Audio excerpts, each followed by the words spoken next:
السلام عليكم ورحمة الله.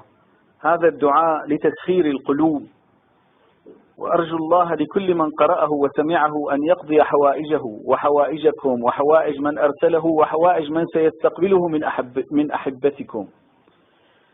يا رب، ها أنت ترى مكاني وتسمع كلامي، وأنت أعلم من عبادك بحالي. رب، شكواي لك لا لأحد من خلقك، فاقبلني في رحابك في هذه الساعة المباركة. رب، إني طرقت بابك فافتح لي أبواب سمواتك، وأجرني من عظيم بلائك. اللهم يا مسخر القوي للضعيف، ومسخر الجن لنبينا سليمان، ومسخر الطير والحديد لنبينا داود، ومسخر النار لنبينا إبراهيم، سخر لنا عبادك الطيبين من حولنا، وسهل لنا أمورنا، وارزقنا من حيث لا نحتسب. رب، بحولك وقوتك وعزتك وقدرتك أنت القادر على ذلك وحدك لا شريك لك.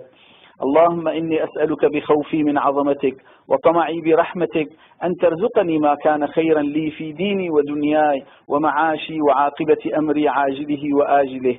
اللهم إني أشكو لك قلة حيلتي وهوان أمري وضعف قوتي. اللهم إني أسألك أن تصرف عني شتات العقل والأمر والتفكير. رب، آثرني ولا تؤثر علي، رب انصرني ولا تنصر علي. إلهي، ارحم ضعفي وفرج همي واجبر كسري وآمن خوفي، وأمطرني برزق من عندك لا حد له، وفرج من عندك لا مد له، وخير من عندك لا عدد له. اللهم إن كان رزقي في السماء فأنزله، وإن كان في الأرض فأخرجه، وإن كان بعيدا فقربه، وإن كان قريبا فيسره، وإن كان قليلا فكثره، وإن كان كثيرا فبارك لي فيه.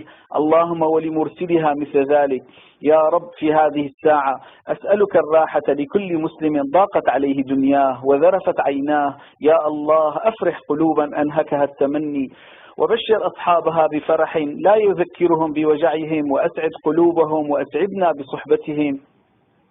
اللهم اغفر لوالدي وأدخلهما جنتك يا أرحم الراحمين.